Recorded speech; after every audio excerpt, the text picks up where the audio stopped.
पुण्यों की अनुक्रमणिका में भगवान महावीर ने चौथा पुण्य बताया है, शयन पुण्य। पुण्य सुकृत को कहते हैं। जो व्यक्ति शुभ कर्म करता है ये पुण्य करता है और इसे पुण्यवान कहते हैं। पशु योनि में और मनुष्य योनि में अगर कोई अंतर है,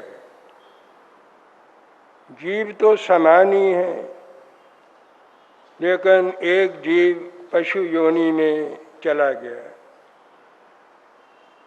और एक जीव ने मनुष्य जीवन में जन्म लिया,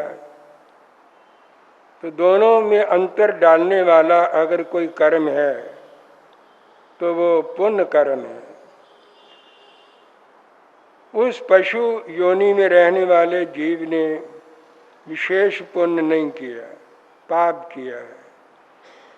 पाप के फलस्वरूप उसे पशु योनि प्राप्त हुई।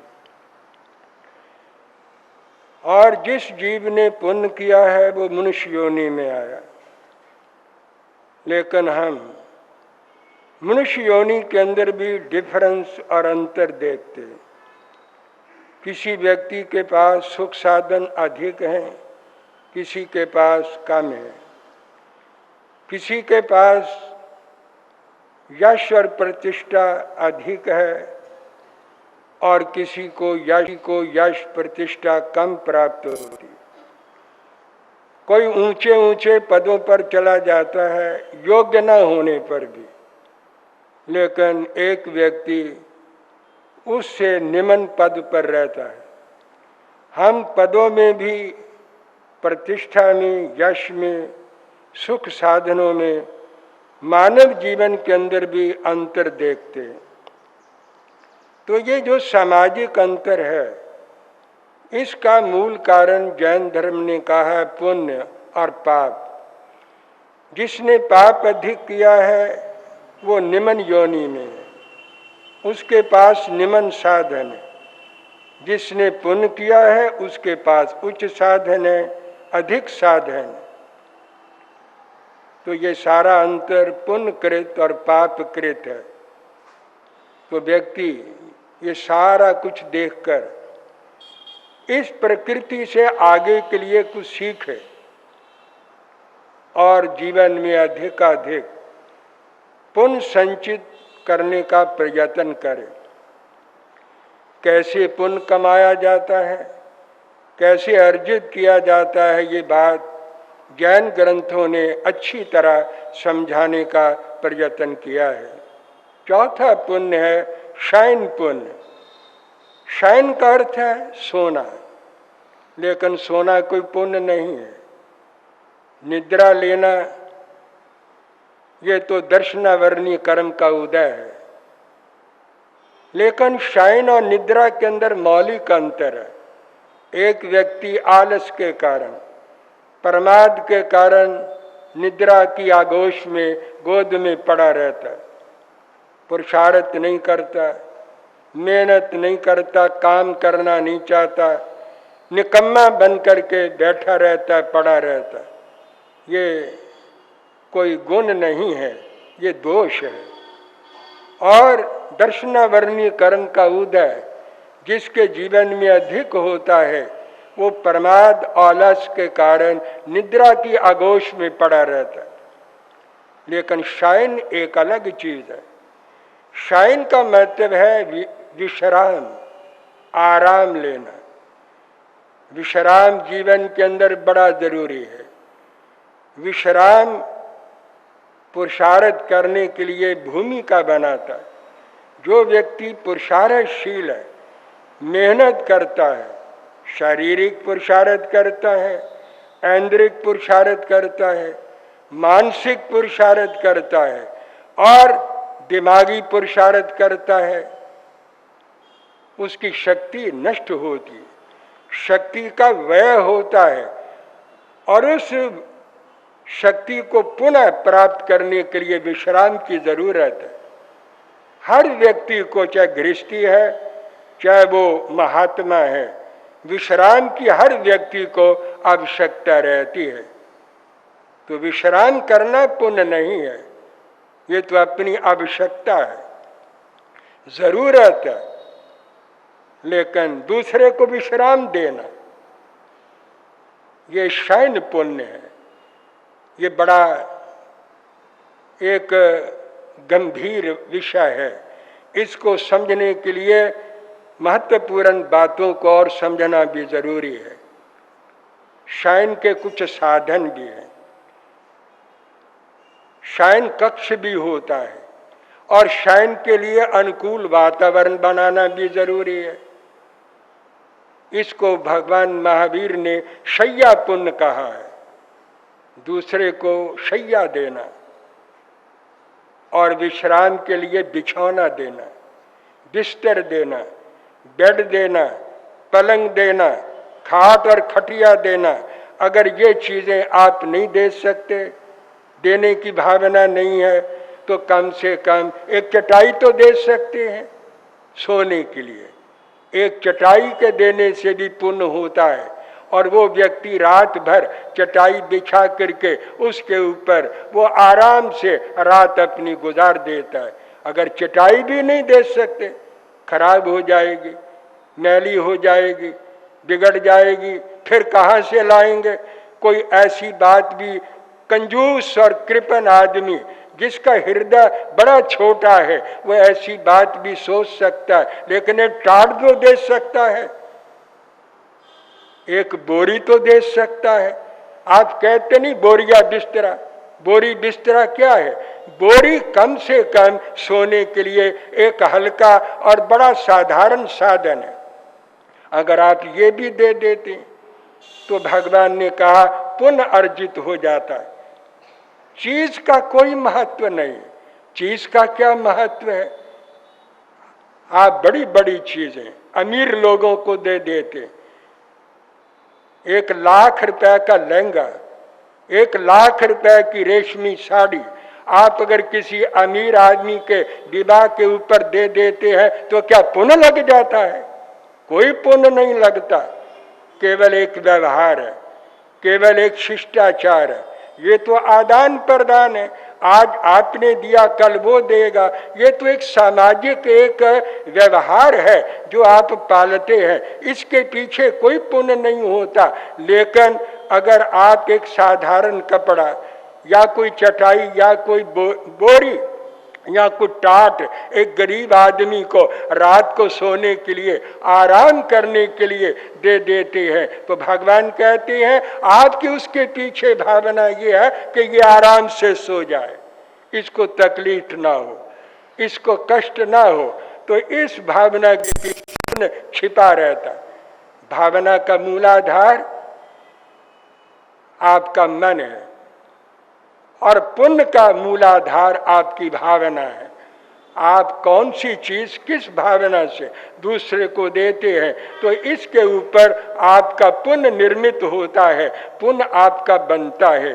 भावना आपके जीवन के अंदर महत्वपूर्ण स्थान रखती है। तो शैया देना, शैया के अंदर बेड, पलंग, खाट, खटिया या कोई और चारपाई या कोई चटाई, कोई दरी या कोई एक टाट या एक बोरी ही आप एक गरीब आदमी को सोने के लिए दे देते हैं तो आप पुण्य अर्जित कर लेते। इतना तो दिया जा सकता है। और शयन कक्ष देना, ऐसी जगह देना जिसमें व्यक्ति आराम से सो सके। ये नहीं कि खाट दी, खटमलों से भरी हुई खाट उसको दे दी, रात भर करवटें बदलता रहेगा, रात भर जागता रहेगा। तो इस प्रकार की चीज देने से आपको कोई पुण्य नहीं लगता। एक शयन कक्ष भी ऐसा दिया जाए जिसके अंदर सुविधा पूर्वक वो आराम कर सके, हवा खुली आती हो, खुला स्थान हो, सफोकेशन ना हो, किसी प्रकार की तकलीफ वो महसूस ना करे। ऐसे शयन कक्ष को एक किसी अतिथि को, अभ्यागत को, किसी मुनि को, किसी साधु को, किसी भी और व्यक्ति को, आत्मीय जन को ऐसा स्थान देना, ये पुण्य अर्जित करना है। कलकत्ता में एक महाशय रहते थे, बंधु रहते थे, धार्मिक, सेवानिष्ठ। सेवा करना उनका परम धर्म है। बातें करना तो सारे कर लेते हैं, इसमें कोई मुश्किल काम नहीं है। सबसे कठिन काम है सेवा।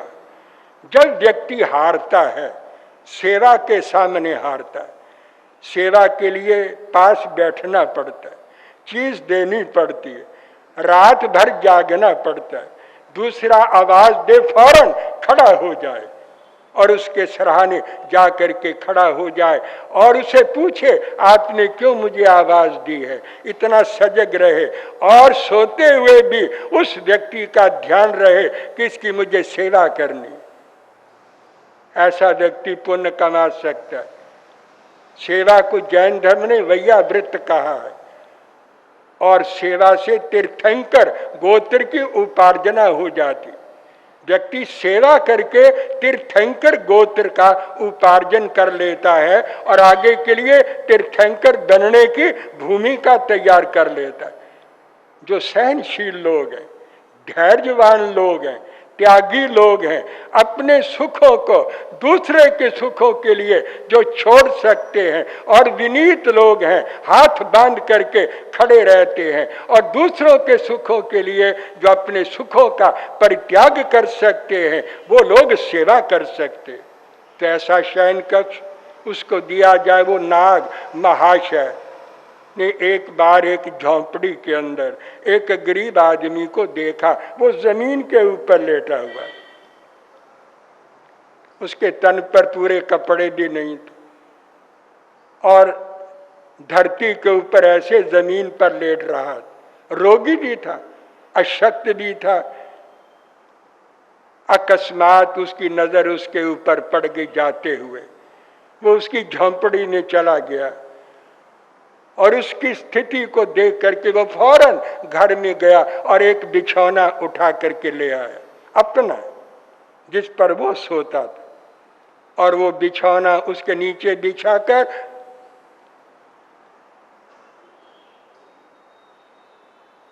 बिछौना बिछा करके उसको उसने उसके ऊपर लेटा दिया। आराम मिला उसको, शांति मिली, राहत मिली। उसने आंख खोल करके देखा ये कौन देवता आया, भगवान ने ये किस देवता को मेरी सेवा के लिए भेजा है। बड़ा प्रसन्न हो गया, शरीर को भी आराम मिला, मन को भी शांति मिली। आप सोच सकते ऐसी स्थिति में कितना आशीर्वाद उसके अंदर से निकला होगा, और खुद घर में जाकर के जमीन के ऊपर लेट गया। उसको इस बात की खुशी हुई कि मैंने आज एक हाजतमंद व्यक्ति को शैया दी है, बिछौना दिया है और उसे राहत पहुंचाई है, आराम पहुंचाया है, और अपने दुख का उसको कोई ख्याल नहीं है। ऐसे लोग जो सेवा करने वाले होते हैं, अपने सुखों का त्याग दूसरों को सुख देने के लिए करते हैं, यही तो परोपकार है। उसने अपनी स्त्री ने उसको कहा कि आपने क्या किया। स्त्री का मन छोटा था, लेकिन फिर भी उसके मार्ग में वो हायल नहीं होती थी।